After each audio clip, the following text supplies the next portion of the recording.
Hi everyone, welcome to Yadav food factory. So ఈరోజు ఒక special recipe తీసుకొచ్చాను మీకోసం. సో అది వచ్చేసి తోటకూర ఫ్రై. ఇది సింపుల్గా ఈజీగా ఎలా చేసుకోవాలి అనేది ఈ వీడియోలో చూపిస్తాను. ఫస్ట్ మనం కడాయిలో ఆయిల్ తీసుకొని తాలింపు గింజలు వేసుకోవాలి. సో తాలింపు గింజలు ఫ్రై అయిన తర్వాత మనం ముందుగా కట్ చేసి పెట్టుకున్న ఆనియన్స్ అనేవి వేసేసుకోవాలి.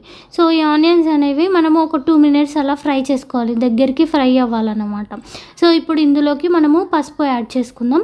మనకి ఆనియన్స్ తొందరగా ఫ్రై అవ్వాలంటే పసుపు కానీ ఉప్పు కానీ వేసుకోవాలన్నమాట. సో నేను పసుపు వేస్తున్నాను. పసుపు వేసి కలిపేసుకుంటే మనకి తొందరగా ఫ్రై అయిపోతాయి ఆనియన్స్. సో ఈ ఆనియన్స్ ఫ్రై అయిన తర్వాత మనం ముందుగా కట్ చేసి వాష్ చేసి పెట్టుకున్న తోటకూర ఏదైతే ఉంటుందో దాన్ని మనము ఇందులో వేసేసుకోవాలి తాలింపులో. సో మనకి ఫస్ట్ క్వాంటిటీ అనేది చాలా ఎక్కువగా ఉంటుంది. అండ్ మనము ఇలా కింది నుంచి మీదకి ఒక్కసారి కలుపుకుంటే మనకి చాలా తక్కువగా అయిపోతుంది, దగ్గరికి అయిపోతుంది ఆకుకూరలు ఏవైనా కానీ. సో మనం కింద అడుగు మాడకుండా ఉండాలంటే కింద ఉన్న తాలింపుని మొత్తం కిందికి మీదకి తిప్పేసుకోవాలన్నమాట. మనం ఈ ఆకుకూరకి పట్టేలాగా తిప్పేసుకోవాలి. ఇప్పుడు మూత పెట్టుకొని మనము దగ్గరికి ఫ్రై చేసుకోవాలన్నమాట. చూస్తున్నారు కదా, ఈ విధంగా ఇలాగే మధ్యలో కలుపుతూ మూత పెడుతూ దగ్గరికి ఫ్రై చేసుకోవాలి. మీరు కావాలి అనుకుంటే సాల్ట్ ముందే వేసుకోండి. కొద్దిగా మరీ దగ్గరికి ఫ్రై అవ్వకుండా మరీ కర్రీ లాగా లేకుండా ఉండాలి అనుకుంటే సాల్ట్ ముందు వేసుకోండి. మరీ దగ్గరికి ఫ్రై అవ్వాలి అనుకుంటే సాల్ట్ అనేది మనకి ఆకుకూర మొత్తం దగ్గరికి అయిన తర్వాత వేసుకోండి. అదే డిఫరెన్స్ అన్నమాట. నేను మరీ క్రిస్పీగా మరీ దగ్గరికి అయితే నాకు నచ్చదు అన్నమాట. అందుకే నేను ముందే సాల్ట్ వేసేసాను. ఇలా మూత పెడుతూ కలుపుతూ తీస్తూ మనము కొద్దిసేపు కుక్ చేసుకోవాలన్నమాట ఈ తోటకూర అనేది.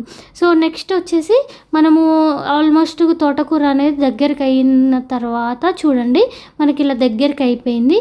సో ముందు సాల్ట్ వేసుకోవడం వల్ల మనకి ఇందులో వాటర్ అనేది దిగుతుంది.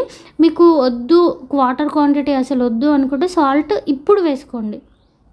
సో కొద్దిగా అల్లం వెల్లుల్లి పేస్ట్ అనేది కూడా వేస్తున్నాను. సో మనకి మంచి టేస్ట్ వస్తుంది అన్నమాట తోటకూరకి. మీరు కావాలి అనుకుంటే ఇందులో శనగపప్పు కానీ పెసరపప్పు కానీ నానబెట్టుకొని కూడా వేసుకోవచ్చు. సో కర్రీకి మంచి టేస్ట్ అనేది వస్తుంది. సో ఇప్పుడు మనం ఆల్రెడీ ఉప్పు వేసేసుకున్నాం కాబట్టి మనకు ఆకుకూరలలో ఉప్పు కారం అన్నీ తక్కువ వేసుకోవాలి. నేను అందుకే కొద్దిగా కారం, కొద్దిగా ధనియాల పొడి వేసి కలిపేసుకుంటున్నాను. చూస్తున్నారు కదా ఈ విధంగా. సో మొత్తం కలిపేసుకోవాలి.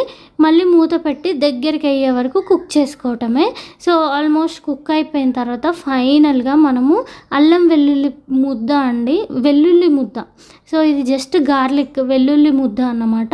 ఫైనల్గా ఇది వేసి కలిపేసుకుంటే మనకి తోటకూరకి మంచి ఫ్లేవర్ పడుతుంది అన్నమాట.